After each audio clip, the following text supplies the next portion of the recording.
فرما رہے ہیں حمد و ثنا اللہ ہی کے لیے ہے، حمد و ثنا اللہ ہی کے لیے ہے جس نے اپنی نعمت کی برکھا ہم پر برسائی ہے اور ہمیں بہت سی نعمتوں سے اپنے فضل سے نوازا ہے۔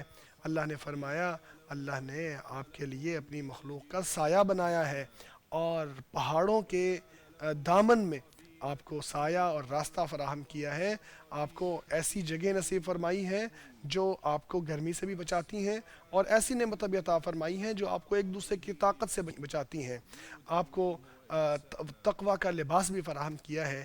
یہ بھی اللہ کا احسان اور اس کی مہربانی ہے۔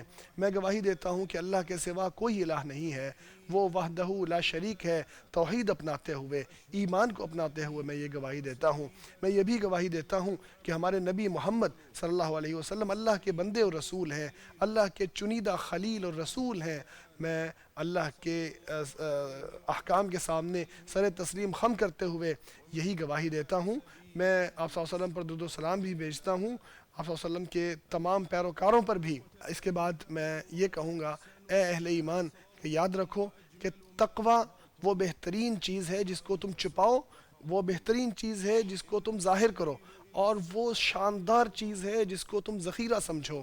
یہی بہترین زاد راہ ہے جو دنیا کے لیے بھی کارگر ہے اور آخرت کے لیے بھی بہترین ہے۔ جو صدقہ کرتا ہے، ایمان رکھتا ہے اور آخرت پر یقین رکھتا ہے، اس کے لیے اللہ تعالیٰ آسان کر دیتا ہے نیکی کا راستہ۔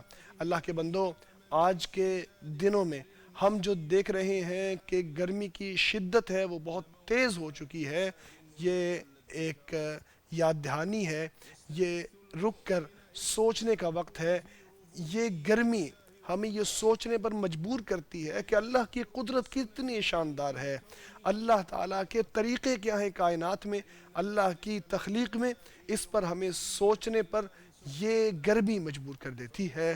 اللہ تبارک و تعالیٰ، اللہ سبحانہ و تعالیٰ ہی ہے جو ان مہینوں کو ایک دوسرے کے بعد لاتا ہے، یہی ہے جو سالوں کے بعد سال لاتا ہے، وہی ہے جو ساری کائنات کے اندر تصرف کرنے والا ہے۔ اللہ تعالیٰ کا فرمان ہے، بھلا سوچو اگر اللہ تمہارے لیے ساری زندگی تمہارے لیے رات ہی رات کر دیتا تو کون ہے جو آپ کو روشنی نصیب کرتا؟ پھر ذرا یہ سوچو کہ اگر اللہ یہ ساری کی ساری دنیا آپ کے لیے دن ہی دن کر دیتا تو کون ہے اللہ کے علاوہ جو ایسی رات آپ کو نصیب کر سکتا جس میں آپ سکون اختیار کر سکتے؟ دیکھو، کیا تم دیکھتے نہیں ہو جس کے لیے مطلق ربوبیت ہے وہی وہ ہے جو اس لائق ہے کہ اس کی عبادت کی جائے، مطلق عبادت اسی کا حق ہے۔ اس سے ہمیں یہ بھی یاد آتا ہے کہ اس کائنات میں اللہ کا طریقہ یہ ہے کہ اللہ نے اس کو متغیر بنایا ہے، متقلب بنایا ہے، اس کا حال ایک ہی طرح کا کبھی نہیں رہتا، اس کا معاملہ کبھی ایک ہی جیسا نہیں رہتا، جیسا کہ اللہ تبارک و تعالیٰ نے اس کے احوال کو قرآن کریم میں ایک مثال کے ساتھ جوڑ کر بتایا ہے۔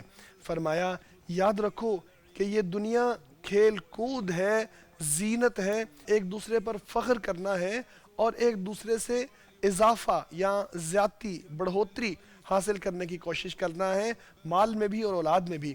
بالکل ویسے جیسے کوئی بارش آتی ہے اور دیکھنے والے جو مزارع ہیں ان کی آنکھیں خوش ہو جاتی ہیں کہ کیسی سرسبز زمین ہو گئی ہے، پھر دیکھتے ہی دیکھتے وہ پیلی پڑ جاتی ہے۔ ہاں، آخرت جو ہے وہاں سخت سزا بھی ہے اور اللہ کی خوشنودی بھی ہے، اور یہ دنیا تو محض دھوکے کا سامان ہے، اور دنیا تو محض دھوکے کا سامان ہے۔ یہ عجیب مثال ہے، یہ عجیب قسم کی منظر کشی ہے کہ کیسے اس دنیا کا حال بدلتا رہتا ہے، کیسے نعمتیں آتی ہیں، کیسے آسانی آتی ہے، کیسے سختی آتی ہے، کیسے آزمائش آتی ہے۔ بالکل ویسے جیسے کھیتیاں اپنا حال بدلتی ہیں، کبھی سرسبز ہو جاتی ہیں، کبھی پیلی پڑ جاتی ہیں، کبھی ختم ہو جاتی ہیں۔ دیکھیے سال کے دوران یہ سارے حالات کھیتیوں پر بھی آتے ہیں۔ دیکھیے اس سے یہ بھی ہمیں پتہ چلتا ہے کہ سختی کے بعد آسانی بھی آتی ہے۔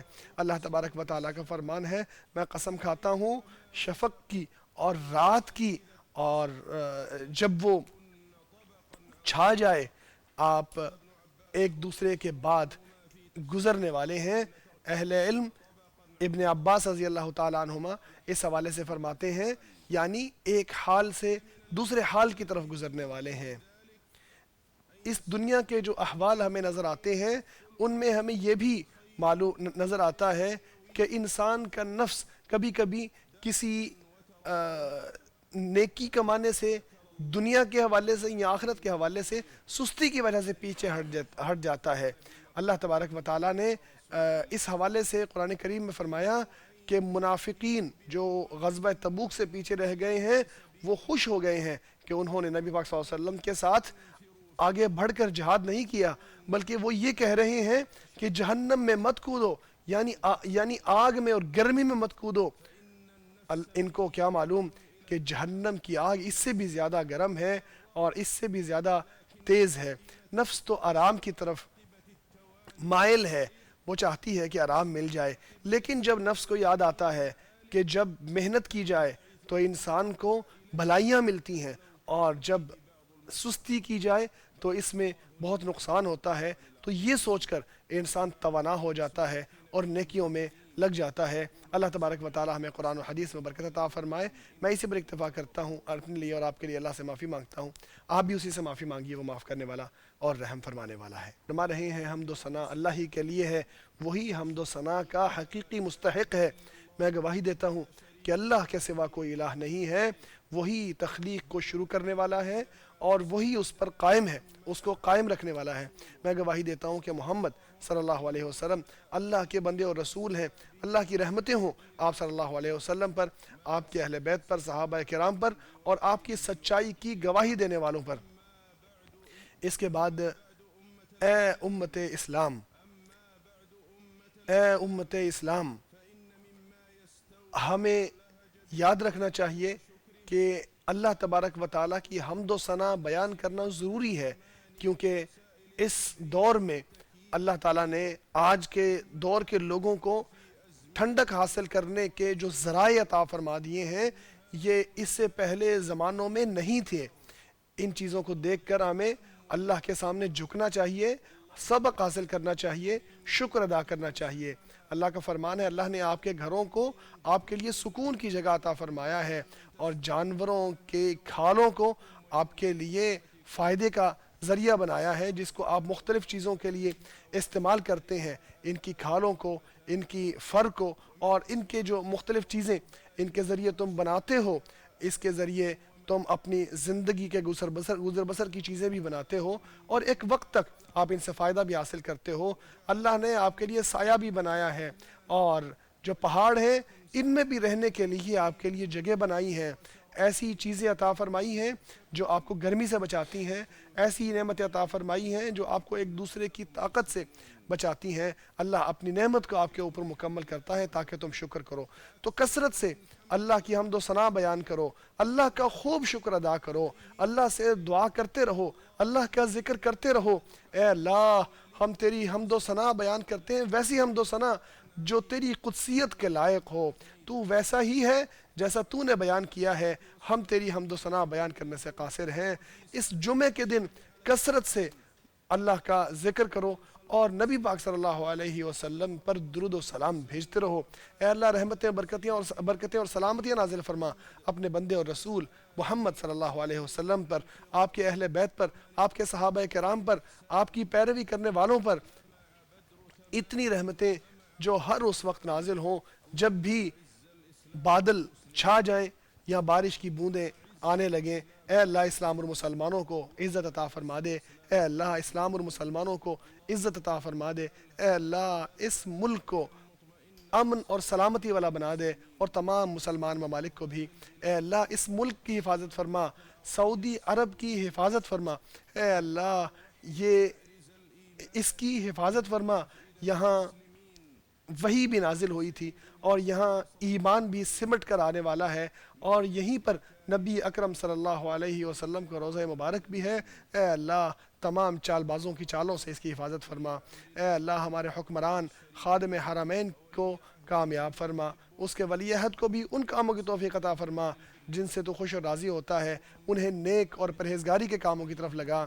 اے اللہ، اپنی حفاظت سے ان کو اپنی حفاظت میں لے لے، اے اللہ ان کی نگہبانی فرما، اے اللہ ان کو ہر بھلے کام میں کامیاب فرما، اے اللہ ہر جگہ مسلمانوں کے احوال درست فرما دے، اے اللہ اپنے اور ان کے دشمنوں کے خلاف مسلمانوں کی مدد فرما دے، اے ہمارے پروردگار ہم سے قبول فرما، تو سننے والا اور جاننے والا ہے، ہماری توبہ قبول کر لے، تو توبہ قبول فرمانے والا اور رحم فرمانے والا ہے۔ اللہ کے بندو، اللہ کا فضل ہمیشہ قائم رکھنا ہے تو اللہ کا شکر ادا کرو، اللہ کی نعمت حاصل کرنا ہے تو اللہ کا شکر ادا کرتے رہو۔